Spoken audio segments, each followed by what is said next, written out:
Bonjour à tous et à toutes et merci d'être présents pour ce débat. Pour le rappel, le débat est enregistré pour permettre à ceux qui ne peuvent pas participer de le visionner et de regarder. Euh, Comme vous le savez, Braise organise, Braise, le bureau d'information des socialistes bretons, organise depuis le mois de mai dernier des webinaires qui est ouvert à tous les citoyens, toutes les forces de gauche pour débattre, réfléchir et proposer sur tous les sujets qui touchent notre société et notre région.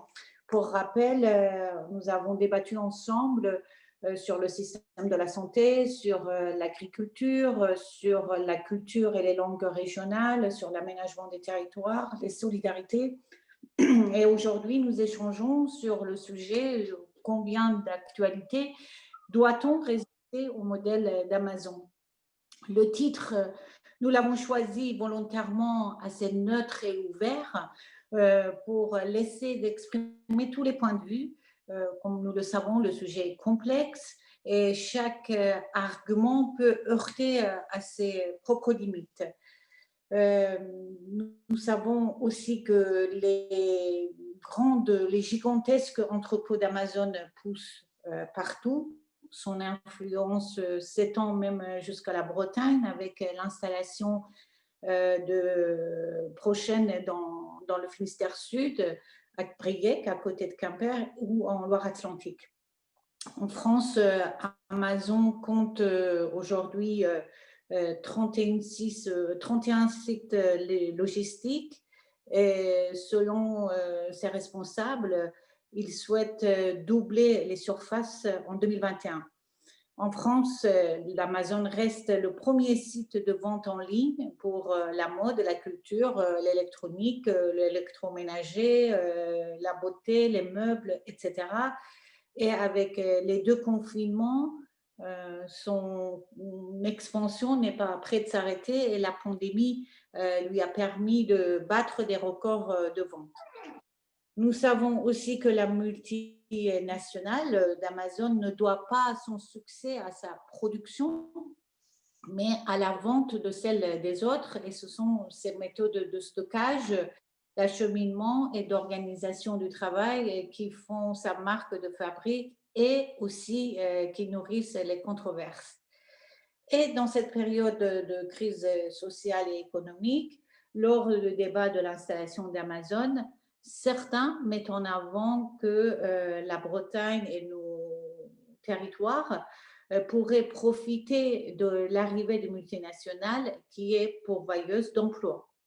De plus, ils mettent en avant que ce modèle est conforme aux aspirations des consommateurs parce qu'il apporte plus de confort et aussi il facilite les échanges entre les commerçants parce qu'ils peuvent vendre au-delà de leurs frontières.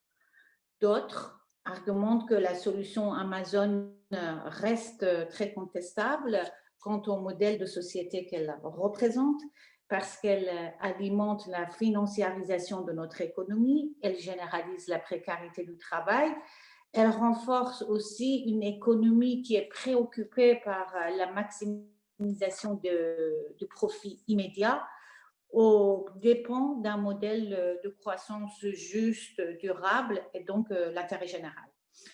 Par ailleurs, le rôle des politiques aussi questionne également. Est-ce qu'il faut-il s'adapter, s'accompagner le mouvement ou bien faire le choix réaliste d'un idéal? Donc, les interrogations sont très nombreuses, elles sont toutes légitimes. Et pour ça, nous avons le plaisir d'accueillir parmi nous Guillaume Garot, ancien ministre, député de la Mayenne, qui s'est exprimé à plusieurs reprises sur l'installation d'Amazon. Nous avons aussi Olivier Galliana, délégué au développement urbain chez la Poste, et Florent Valliot, président du think tank Letterie, qui est par ailleurs vice-président à l'attractivité commerciale et l'action cœur de ville de Grand Périgueux. Donc, on va démarrer avec Guillaume Garot. Monsieur le ministre, cher Guillaume, un grand merci d'avoir accepté notre invitation. Nous avons donc le plaisir de t'entendre pendant 15 minutes. Le modèle d'Amazon représentait un progrès ou un modèle à combattre, et les pourvoyeurs ou destructeurs d'emplois. Quel devrait être, selon toi, le rôle des politiques? Tu vois, les questions sont importantes. On t'écoute, Guillaume, avec grand plaisir.